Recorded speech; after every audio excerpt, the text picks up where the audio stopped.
Entrevista com o desembargador Cláudio Brandão de Oliveira, desembargador com assento efetivo na 7ª Câmara Civil do Tribunal de Justiça do Estado do Rio de Janeiro, membro do órgão especial e do Fórum Permanente de Ciência Política e Teoria Constitucional da EMERGE e segundo vice-presidente do Instituto dos Magistrados do Brasil.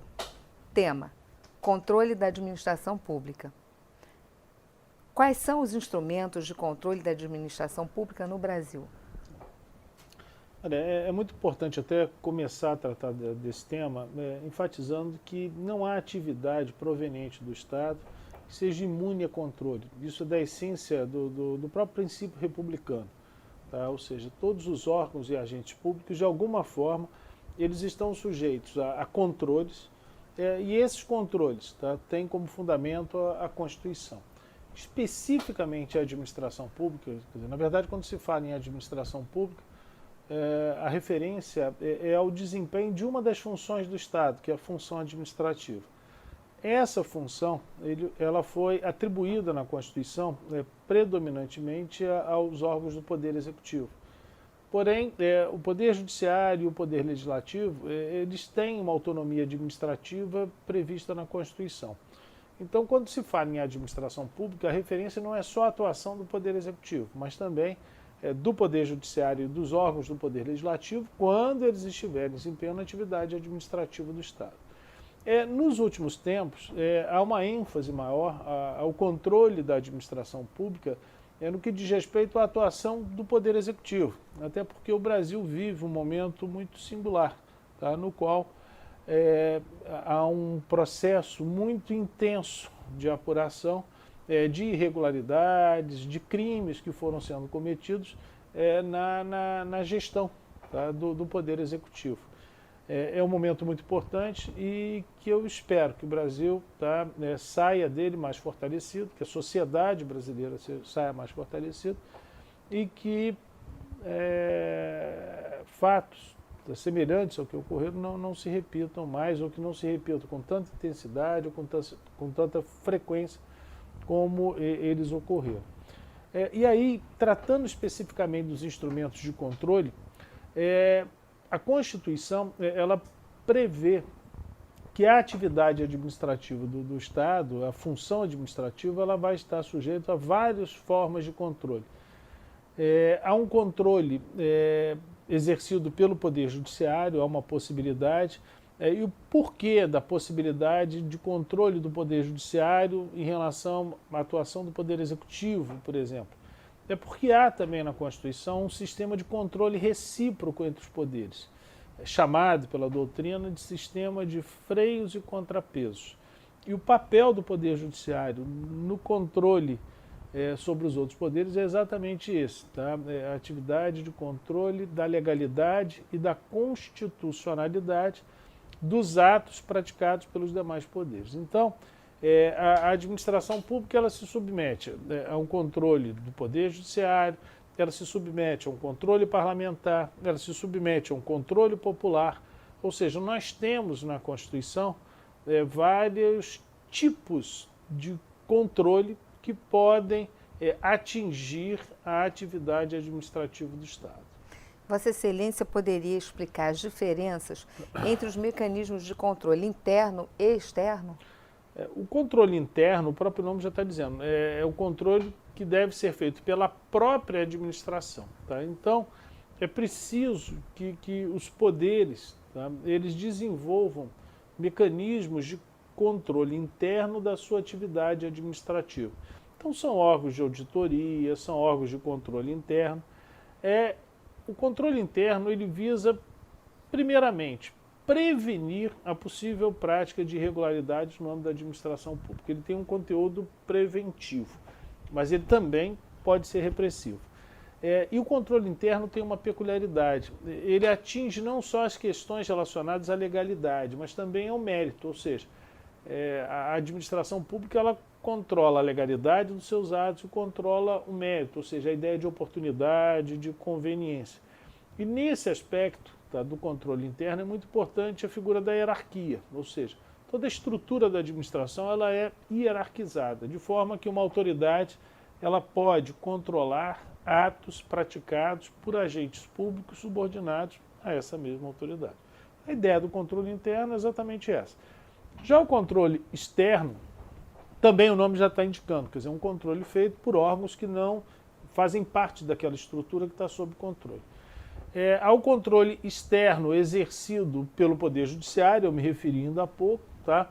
O Poder Judiciário atua sempre mediante provocação, é preciso que haja algum tipo de provocação, que se ajuize uma ação com um pedido específico para que o Judiciário anule, tá, um ato praticado no âmbito da administração pública.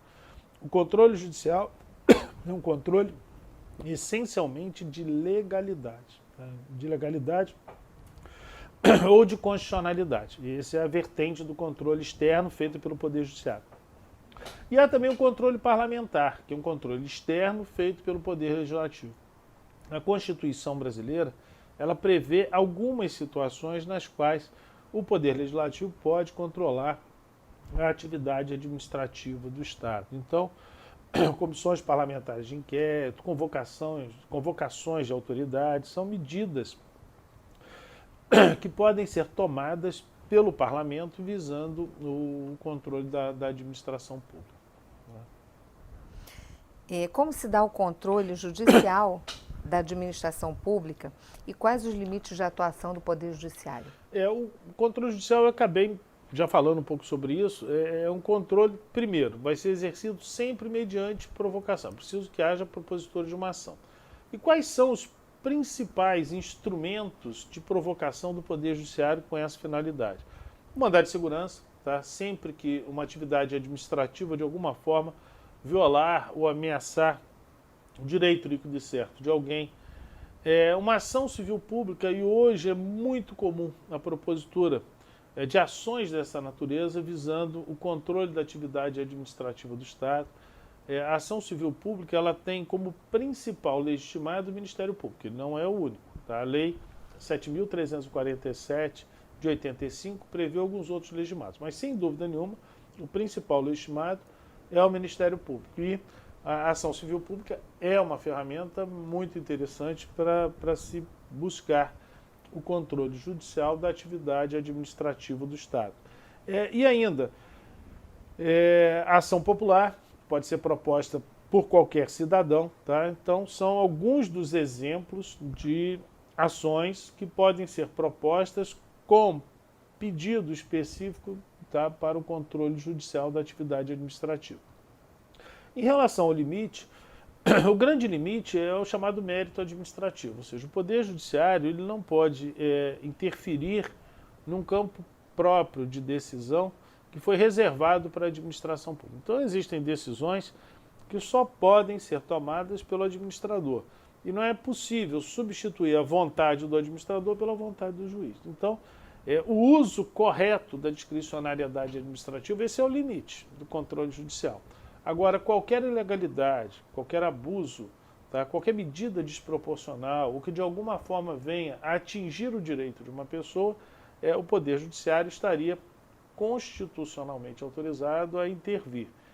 Convém lembrar que o artigo 5º, inciso 35 da Constituição, prevê que não se pode excluir da apreciação do Judiciário lesão ou ameaça de direito. Então, se de alguma forma o direito de uma pessoa for violado ou ameaçado por ato de uma autoridade, o Poder Judiciário estaria constitucionalmente autorizado a intervir.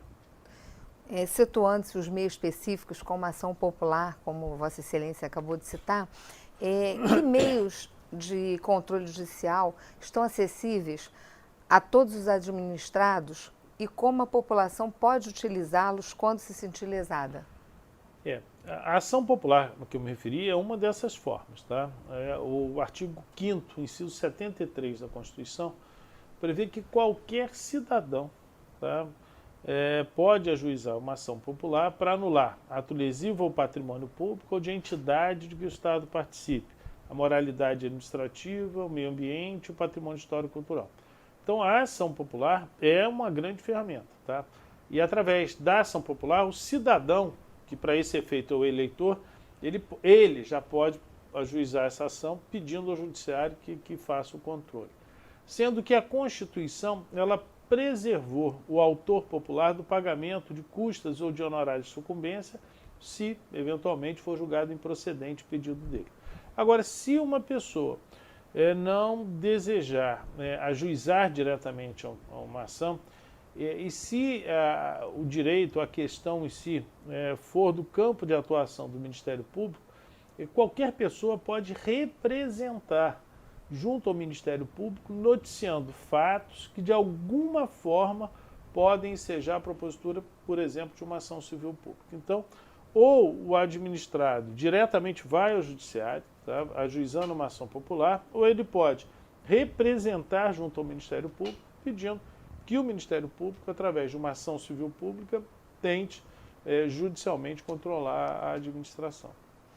Tomando como exemplo a atualidade de casos de corrupção na administração pública, Vossa Excelência poderia comentar sobre os efeitos que a Lei nº 12.846, de 2013, a chamada Lei Anticorrupção, trouxe ao controle da administração pública?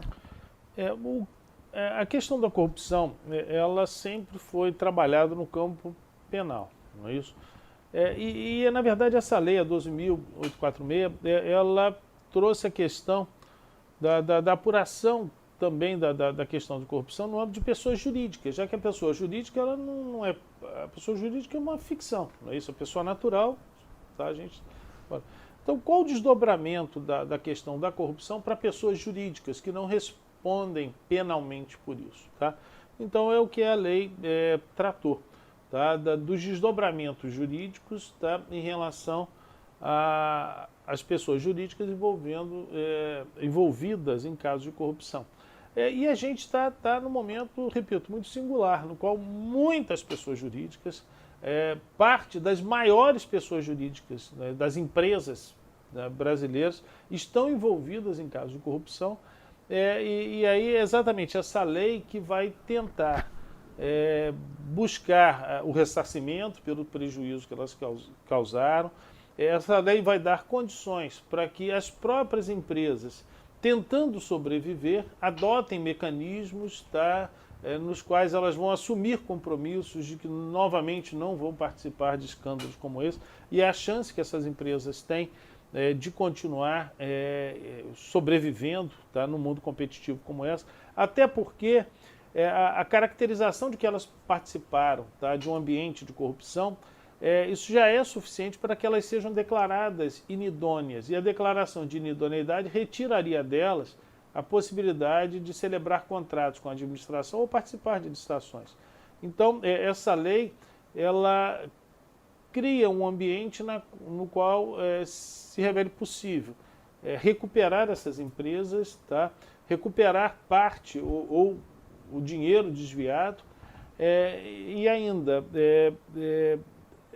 exigir que essas empresas, caso desejem efetivamente não sofrer punições mais drásticas, que elas assumam compromissos de que não mais irão participar de atos de corrupção. Essa é a ideia. Com base em todos esses processos nos quais vêm sendo apurados casos de corrupção na administração pública, Vossa Excelência acredita que haverá uma melhoria nos instrumentos de controle da administração pública no Brasil? Eu acredito que sim. Eu acho que, tá, primeiro, eu acho que a maior apuração de casos de corrupção já feita no mundo, tá? As apurações estão sendo muito bem conduzidas pelas pessoas que estão trabalhando lá em Curitiba e agora em outros estados. E fica aqui o registro, o ótimo trabalho feito pela Polícia Federal, pelo Ministério Público Federal, pelos juízes federais, especificamente, tá? O juiz Sérgio Moro, lá em Curitiba, o doutor Marcelo Bretas, aqui no Rio, e alguns outros magistrados.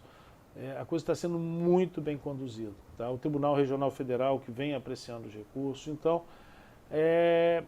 o que todos, acho que todos os brasileiros esperam é que, além da punição dos culpados, que fique claro que o Brasil não tolera mais impunidade, tá? Que é preciso que se faça uma mudança radical nas práticas de gestão pública no Brasil, que não se permita mais a criação de um ambiente no qual a corrupção prolifere. Então, é preciso que todos aprendam com o que está acontecendo no Brasil, tá? Que a sociedade aprenda, que o Estado aprenda, que as empresas, tá, que contratam com o poder público tenham essa percepção e, essencialmente, que as pessoas públicas saibam que as coisas estão mudando.